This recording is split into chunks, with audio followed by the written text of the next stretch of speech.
शुभ प्रभात दोस्तों, good morning, आदाब। कल नैनीताल उच्च न्यायालय में एक बड़ी घटना हुई।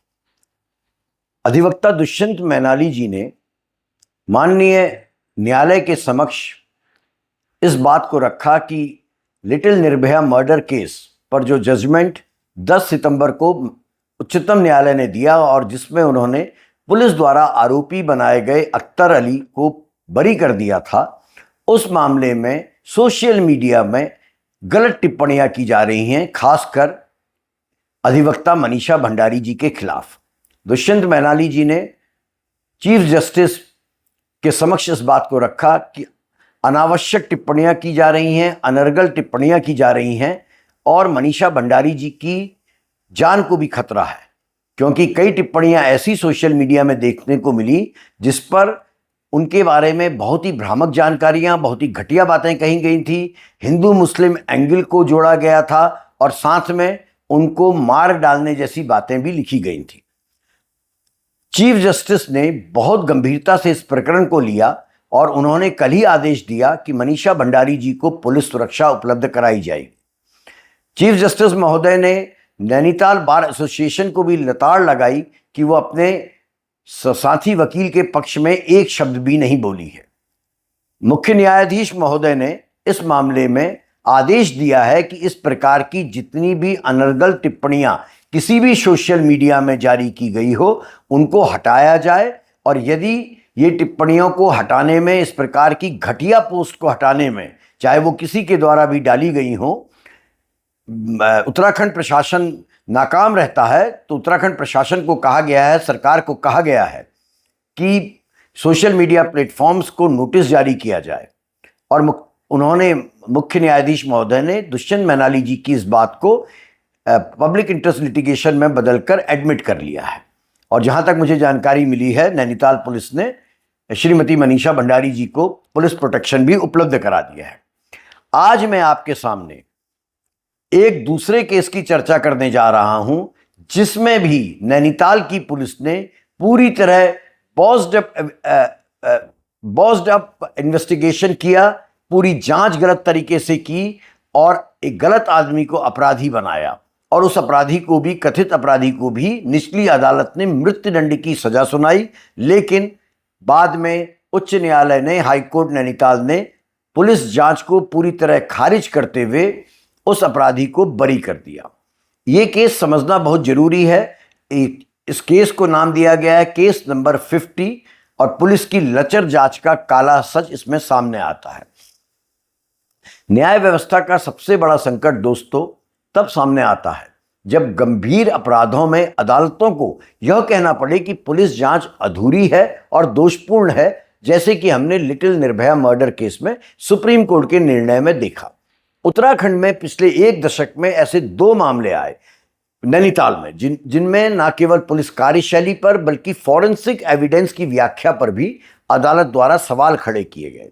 और ये कोइंसिडेंस है कि दोनों मामले में अधिवक्ता मनीषा भंडारी थी डिफेंस की ओर से, और इन्वेस्टिगेशनिंग ऑफिसर सब इंस्पेक्टर विपिन चंद्र पंथी थे।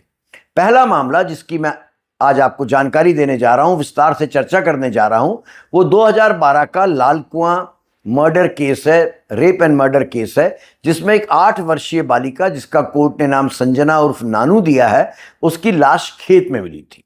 और दूसरा मामला आप जानते हैं, जिस पर मैं चर्चा कर चुका हूं, 2014 का हल्द्वानी का लिटिल मर्डर केस है, जिसमें 7 वर्षीय बालिका, जिसको सुप्रीम कोर्ट ने मिस के कहकर पुकारा था, उसके बलात्कार और हत्या का था।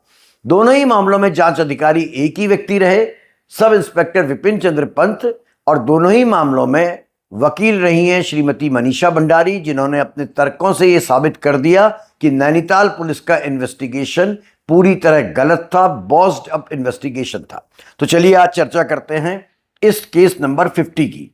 इस केस नंबर 50 में एक 8 वर्षीय बालिका संजना उर्फ नानू अचानक गायब हो जाती है 10/7/2012 को, और ये लगभग 1 बजे के करीब, रात के 1 बजे के करीब इस बालिका की दादी को पता चलता है कि बच्ची घर से गायब है, और उसके बाद शुरू होता है इस बच्ची को तलाशने का काम। इस बच्ची के परिजन और ग्रामीण पूरी रात बच्ची को तलाशते रहे और अगली सुबह उन्हें उसका शव एक खेत में पड़ा मिला था। शव के पास एक कपड़े का टुकड़ा था और बच्ची के अंडरगारमेंट्स थे। यह मामला लालकुआं पुलिस में थाने में दर्ज हुआ था और उस समय भी इसकी जिम्मेदारी सब इंस्पेक्टर विपिन चंद्र पंत को और उनकी टीम को सौंपी गई। डॉक्टरों ने शव का परीक्षण किया और उससे पता चला कि मृत्यु का कारण था गला दबाना और रिपोर्ट में सेक्सुअल हैरेसमेंट, यौन उत्पीड़न की भी संकेत मिले। डॉक्टरों का स्पष्ट कहना था कि पहले बच्ची के साथ यौन शोषण हुआ, पहले रेप हुआ और उसके बाद उसकी हत्या कर दी गई गला दबा के। अब आप देखिए इस केस में हुआ क्या, कैसे पुलिस ने जन दबाव में आकर एक गलत आदमी को आरोपी बना दिया।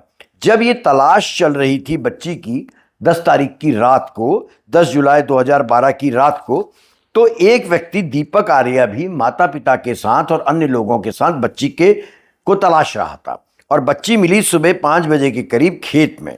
तो कोर्ट का जजमेंट में बड़ा स्पष्ट लिखा है कि जब बच्ची खेत में मिली और वो पूरी तरह नग्न अवस्था में थी, उसके कपड़े बगल में पड़े हुए थे, तो दीपक ने अपनी शर्ट उतार कर, दीपक आर्या नाम के इस व्यक्ति ने, जिसको कि पुलिस ने अभियुक्त बनाया बाद में, उसने अपनी शर्ट उतारी। गर्मी के दिन थे, पसीना भी उसके शरीर से बह रहा होगा और उसने उस बच्ची को पहले ढका और उसके शव को फिर उठा के बच्ची के घर लेकर गया। अब आगे की कहानी बड़ी रोचक है। कुछ पता नहीं चला। पुलिस का इन्वेस्टिगेशन, नैनीताल पुलिस का इन्वेस्टिगेशन अद्भुत है। ये हम इससे पहले मिस के केस में देख चुके हैं। पुलिस ने क्या किया, पहले पोस्टमार्टम हुआ और डीएनए की रिपोर्ट आई। तो डीएनए की रिपोर्ट के समय जांच अधिकारी ने बहुत सारे, विपिन चंद्र पंत और उनकी टीम ने बहुत सारे ग्रामीण जो आसपास रहते थे उनका डीएनए लिया था और उसको बच्ची के बॉडी में, उसके प्राइवेट पार्ट्स में उपलब्ध डीएनए से मिलाया गया था कि रेप के समय में स्पर्म या अपराधी का कोई भी डीएनए उसमें मौजूद है या नहीं है। तो बहुत सारे डीएनए जो ग्रामीणों के लिए गए थे वो मैच नहीं हुए। फरवरी 2013 में सीबीआई सीएफएसएल के वरिष्ठ वैज्ञानिक, सीएफएसएल जो है सेंट्रल फॉरेंसिक साइंस लेबोरेटरी है, वहां के वरिष्ठ वैज्ञानिक डॉक्टर वीके महापात्र ने अपनी रिपोर्ट पुलिस को दी, जिसमें कहा गया कि मृतिका के वेजाइनल वॉश, उसके जो प्राइवेट पार्ट्स हैं, उससे जो टेस्ट किया गया उसमें डीएनए प्रोफाइल दिनेश आर्या के नमूने से मेल खाता है। पुलिस टीम ने दिनेश आर्या भी शामिल था बच्ची को तलाशने वाले, तो उसका भी डीएनए लिया था। महापात्रा साहब ने कहा कि उसका डीएनए मेल खाता है बच्ची के शरीर से मिले हुए जो डीएनए के टेस्ट हुए हैं। रिपोर्ट आते ही 7 फरवरी 2013 को दीपक को गिरफ्तार कर लिया गया और पुलिस ने दावा किया, यही दावा लिटिल निर्भया हल्द्वानी वाले केस में भी किया गया था, कुमारी कौ के केस में, कि अपराधी ने अपना आरोप स्वीकार कर लिया है।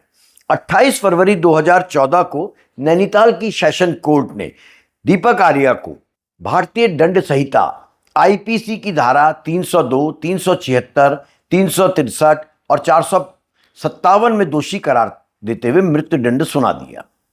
उसको फांसी की सजा दे दी गई। दीपक आर्या ने इस फैसले को हाईकोर्ट में चुनौती दी थी, जहां उनकी वकील मनीषा भंडारी थी। मनीषा भंडारी जी ने इसमें तर्क रखे और बताया कि पुलिस की थ्योरी और पुलिस ने जो चार्जशीट है वो कितनी फेक है, कितनी गलत है। इन तर्कों के आधार पर 8 अक्टूबर 2015 को उत्तराखंड हाईकोर्ट की खंडपीठ, जिसमें न्यायमूर्ति आलोक सिंह और न्यायमूर्ति सर्वेश कुमार गुप्ता शामिल थे, उन्होंने निचली अदालत के फैसले को पलट दिया और पुलिस की इन्वेस्टिगेशन को गलत करार दिया। अब आप पहले समझिए, सीएफएसएल के डॉक्टर महापात्रा ने अपनी डीएनए रिपोर्ट जो दी थी उसमें क्या कहा था। सीएफएसएल के डॉक्टर महापात्रा ने अपनी गवाही में कोर्ट में कहा कि डीएनए केवल यह दर्शाता है कि किसी व्यक्ति का शरीर किसी अन्य के संपर्क में आया था। डीएनए जो है वो बॉडी की जो डेड सेल्स होते हैं, पसीना होता है, लार होता है, उसमें से मिल सकता है। महापात्रा ने माना कि यदि किसी व्यक्ति ने बच्ची के शव को उठाया था तो बच्ची के शरीर से, उसके वेजाइनल पार्ट से, कहीं से भी उस व्यक्ति का डीएनए आ सकता है, क्योंकि वो गर्मी के दिन थे। उसके अपराधी, जिसको अपराधी कहा गया आर्या, उसके पसीने से भी डीएनए बच्ची के शरीर में आ सकता है। कई गवाहों ने कोर्ट को बताया कि शव मिलने पर दीपक ने ही उसे उठाया था और अपनी शव से ढककर घर तक लाया था और उस समय वो पसीने से भीगा हुआ था। अदालत ने कहा इस प्रक्रिया के दौरान डीएनए ट्रांसफर संभव है। यहाँ पर मैं आपको एक जानकारी देना चाहता हूँ जो इसी कोर्ट के जजमेंट से मैंने ली है। न्यायमूर्ति सर्वेश गुप्ता ने जो जजमेंट दिया है उसमें उन्होंने रेफर किया है कि as per the US department of justice office of victims of crime report April 2001, DNA is a powerful investigative tool because the exception of identical twins, no two people can have the same DNA. In other words, the sequence or order of the DNA building block is different in particular regions of the cell, making each person's DNA unique. यानी कि उन्होंने ये कहा कि केवल identical twins जो जुड़वा बच्चे होते हैं उनको छोड़कर किसी भी दो व्यक्तियों का डीएनए एक जैसा नहीं हो सकता है। ये अमेरिका के डिपार्टमेंट ऑफ जस्टिस की एक रिपोर्ट का उन्होंने हवाला देते हुए कहा है और उन्होंने इसमें कहा है कि डीएनए का एविडेंस जो क्राइम सीन से लिया जाता है वो निश्चित तौर पर अपराधी की ओर उंगली उठाता है कि ये आदमी अपराधी हो सकता है और बहुत मजबूती से उठाता है। लेकिन इस पर्टिकुलर केस के मामले में जब उस बच्ची के शरीर को दिनेश आर्या ने उठाया था, दीपक आर्या ने उठाया था, तो निश्चित तौर पर इसकी पूरी संभावना बनती है कि बच्ची का शरीर जब उसने उठाया और वो खुद अपनी शर्ट उतार चुका था और बच्ची के शरीर को ढक चुका था, इस दौरान डीएनए ट्रांसफ़र हुआ होगा। अब सबसे महत्वपूर्ण बात जो विपिन चंद्र पंत जी और उनकी टीम ने करी, आपको पता है, ये सामान्य ज्ञान है कि अगर किसी पर फिजिकल असॉल्ट होता है, शारीरिक रूप से किसी पर हमला किया जाता है, तो उसका प्रतिवाद करता है। मैं हूँ, आप हो या कोई बच्ची हो, कोई स्त्री हो, अगर उस पर रेप का अटेम्प्ट किया गया हो, नाखून के निशान अपराधी के शरीर में आ सकते हैं या उसके सर के बाल आ सकते हैं। इस बच्ची के हाथ में, इसकी मुट्ठी में एक बाल पाया गया था जो एविडेंस के तौर पर आर्या जी के, विपिन चंद्र पंत जी की टीम ने लिया भी था, लेकिन उसका डीएनए एनालिसिस नहीं कराया गया।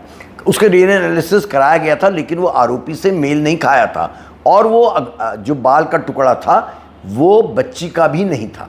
इसका मतलब कोई ऐसा व्यक्ति था जिससे बच्ची ने संघर्ष किया और उस बच्ची के हाथों में उस व्यक्ति का बाल का सैंपल आ गया। लेकिन पंत जी, नैनीताल की पुलिस टीम ने उस बाल किसका है इसके बारे में जानने का आगे प्रयास नहीं करा और अदालत ने, हाईकोर्ट उत्तराखंड ने इसको गंभीर कमी माना है इन्वेस्टिगेशन का। घटनास्थल से एक फटी हुई बंडी, अंडरशर्ट भी बरामद हुई थी, उसको भी केमिकल एनालिसिस के लिए नैनीताल पुलिस ने नहीं भेजा, रासायनिक परीक्षण के लिए नहीं भेजा। अदालत ने इसे फॉरेंसिक एग्जामिनेशन की गंभीर त्रुटि और चूक माना है। पुलिस ने जो कबूलनामा दर्ज कराया गया था वो अदालत ने कहा कि आईपीसी, इंडियन पिनल कोड की भारतीय साक्ष्य अधिनियम, इंडियन एविडेंस एक्ट की धारा 25 के तहत एक्सेप्टेबल नहीं है।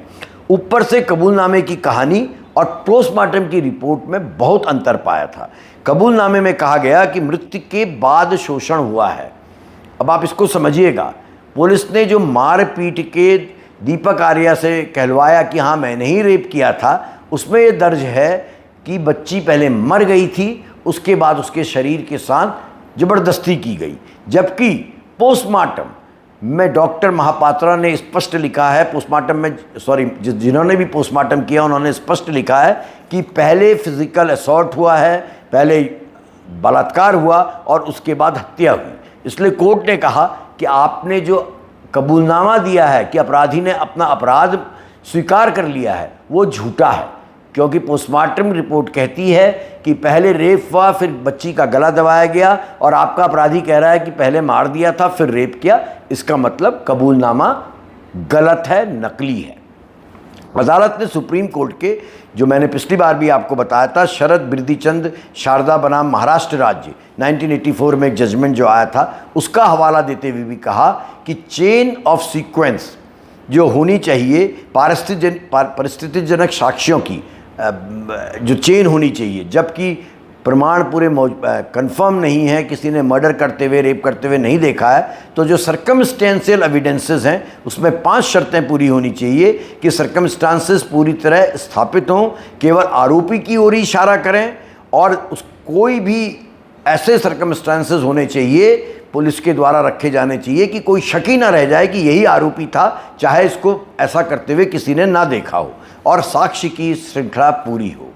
हाईकोर्ट ने कहा इनमें से कोई भी शर्त पूरी कर पाने में नैनीताल की पुलिस, मित्र पुलिस, सफल नहीं रही है।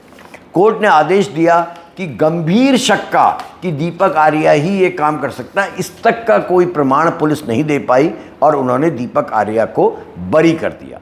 इस केस के जांच अधिकारी विपिन चंद्र पंत अदालत में बतौर गवाह पेश हुए थे। अदालत ने पाया कि उनकी जांच अधूरी थी और त्रुटिपूर्ण थी। यही अधिकारी, जैसा मैंने आपको बताया कि हल्द्वानी की चर्चित लिटिल निर्भया केस 2014 वाले केस में भी जांच अधिकारी रहे। उन्होंने क्या किया, कितना गूफअप किया, कैसे इन्वेस्टिगेशन को डिरेल किया गया, ये सब सुप्रीम कोर्ट के निर्णय में हम देख चुके हैं, जिसमें सुप्रीम कोर्ट ने इस 2014 वाले केस में आरोपी बनाए हुए अख्तर अली को बरी कर दिया था। अब देखिए दोस्तों, हल्द्वानी में 2014 में जिस 7 वर्षीय बालिका कुमारी कौ के साथ बलात्कार और हत्या हुई थी, उस केस के जांच अधिकारी भी पंथ जी थे। पुलिस ने आरोपियों को गिरफ्तार किया, फटाफट जन दबाव में तुरंत गिरफ्तार किया, चार्जशीट किया। निचली अदालत ने मृत्युदंड की सजा सुनाई। हाई कोर्ट ने उस केस में कंफर्म करी, लेकिन सुप्रीम कोर्ट ने आरोपियों को बरी कर दिया। तब भी सुप्रीम कोर्ट ने यही कहा था कि जांच में गंभीर खामियां हैं, डीएनए की चेन टूटी हुई है, सर्कमस्टेंशियल एविडेंसेस जो हैं वो अधूरे हैं, और अभियोजन पक्ष यानी पुलिस पक्ष यानी डिफेंस का पक्ष जो है वो शक से परे अपराध सिद्ध नहीं कर पाया। अदालत ने इस केस में भी साफ कहा कि जितना गंभीर अपराध उतने ठोस प्रमाण होने चाहिए, जो नैनीताल की पुलिस कर नहीं पाई। दोनों मामलों में एक ही पैटर्न, सेम पैटर्न सामने आता है, और ये इत्तेफाक है कि दोनों मामलों में विपिन चंद्र पंथी इन्वेस्टिगेटिंग ऑफिसर थे और हायर कोर्ट्स में वकील के तौर पर मनीषा भंडारी थी। इन दोनों मामलों ने साबित किया है कि जो डीएनए एविडेंस होता है वो तब तक निर्णायक नहीं होता जब तक उसकी पूरी श्रृंखला, पूरी चेन निर्विवाद रूप से इस्टेब्लिश ना हो जाए, और पुलिस जांच में ट्रांसपेरेंसी रहे और साइंटिफिक एविडेंसेस कंफर्म इशारा करें कि यही व्यक्ति अपराधी है। नाबालिग पीड़िताओं को न्याय दिलाने के लिए केवल संदेह या आंशिक साक्ष्य पर्याप्त नहीं है। अदालत ने दोनों केसेस में दोहराया है, fouler the crime higher the proof, यानी जितना जघन्य अपराध हो उतना ही मजबूत प्रमाण भी होना चाहिए। लाल कुआं केस 2012 और हल्द्वानी का little Nirbhaya case 2014, supreme court का फैसला जो 2025 में आया, ये दोनों मामले यह दिखाते हैं कि पुलिस जांच बॉस्ड अप इन्वेस्टिगेशन थी, भारी चूकों से भरी हुई थी। जन दबाव के कारण और जल्दी केस सॉल्व करने के कारण निरपराध लोगों को पुलिस ने, नैनीताल की पुलिस ने अपराधी बताया, मृत्युदंड तक उनको मिला, और बाद में एक केस में हाई कोर्ट नैनीताल से और दूसरे केस में सुप्रीम कोर्ट से अपराधी को बरी कर दिया गया। एक ही जांच अधिकारी की दो अलग अलग मामलों में बार बार हुई गलतियां पुलिस की प्रशिक्षण व्यवस्था, ट्रेनिंग व्यवस्था पर और उसकी जवाबदेही पर गंभीर सवाल खड़े करती है। और सबसे खतरनाक प्रश्न, सबसे दिल दहला देने वाली बात यह है कि 2 मासूम बच्चियों की मौत होती है, कोर्ट पुलिस द्वारा तय किए गए आरोपियों को बरी कर देती है, तो प्रश्न ये उठता है कि दोनों केसेस में असली आरोपी कौन। हमने कल बहुत प्रयास किया 2014 के केस के बारे में ये जानने के लिए कि जब अदालत ने अपराधी को बरी कर दिया तो ऐसे में पुलिस, उत्तराखंड की पुलिस अब क्या केसेस का रीइन्वेस्टिगेशन करेगी, लेकिन हमें संतोषजनक जवाब नहीं मिला है। हमने हल्द्वानी के कुमारी कौ के केस में पुलिस महानिदेशक को प्रश्नावली भेजी है, उनसे जानना चाहा है कि कौन सी प्रक्रिया वो अपनाएंगे। एक जवाब हमको एसएसपी नैनीताल साहब से मिला है कि, और गृह सचिव शैलेश बगोली जी से मिला है हल्द्वानी वाले केस में, कि सरकार इसमें रिव्यू पिटीशन डालेगी। अगर रिव्यू पिटीशन भी खारिज हो जाती है तो प्रश्न वहीं खड़ा है कि इन्वेस्टिगेटिंग टीम के खिलाफ, जिन्होंने दोनों मामलों में जांच करी, उनके खिलाफ उत्तराखंड सरकार और पुलिस प्रशासन, डीजीपी ऑफिस क्या एक्शन लेगा। और दूसरा, क्या ये आरोप, ये जो हत्याएं हुई हैं, बलात्कार हुए हैं, उनका री इन्वेस्टिगेशन होगा? क्या आपको नहीं लगता ये दोनों मामले बेहद गंभीर हैं? क्योंकि असली अपराधी खुले में घूम रहे हैं दोनों के केस में। तो क्या इन मामलों को सेंट्रल ब्यूरो ऑफ इन्वेस्टिगेशन को नहीं सौंप देना चाहिए, ताकि ईमानदारी से जांच हो, साइंटिफिक एविडेंस के साथ और साइंटिफिक दृष्टिकोण के साथ जांच हो? बहरहाल कल का दिन इस दृष्टि से राहत भरा था, जो सोशल मीडिया के वीर, जिसमें नाना प्रकार के सोशल मीडिया इन्फ्लुएंसर्स हैं जो अपनी टीआरपी बढ़ाने के लिए मैदान में आ जाते हैं एक तख्ती लेकर, और कमेंट्स करने वाले मूर्ख लोगों की फौज है, उनको हाई कोर्ट ने एक सबक सिखाया है। उनके सारे कमेंट्स जो उन्होंने लर्नेड एडवोकेट मनीषा भंडारी के बारे में पोस्ट किए हैं, उनको हटाने की बात कही है और मनीषा भंडारी को पुलिस प्रोटेक्शन देने की बात आदेश कोर्ट ने दिया है। ये एक राहत भरी चीज़ है। अब असली लड़ाई जो है वो इन दोनों बच्चियों के साथ बलात्कार करने और हत्या करने के असली आरोपियों को खोज निकालना है। क्या नैनीताल की पुलिस, क्या उत्तराखंड की सरकार ऐसा कर पाने में सफल होगी? क्या इन केसेस को सीबीआई को सौंपा जाएगा? ये देखा जाना बाकी है। और यही 2 मुकदमे ये भी तय कर देंगे कि हमारी सरकार कितने जन सरोकार वाली है। धन्यवाद।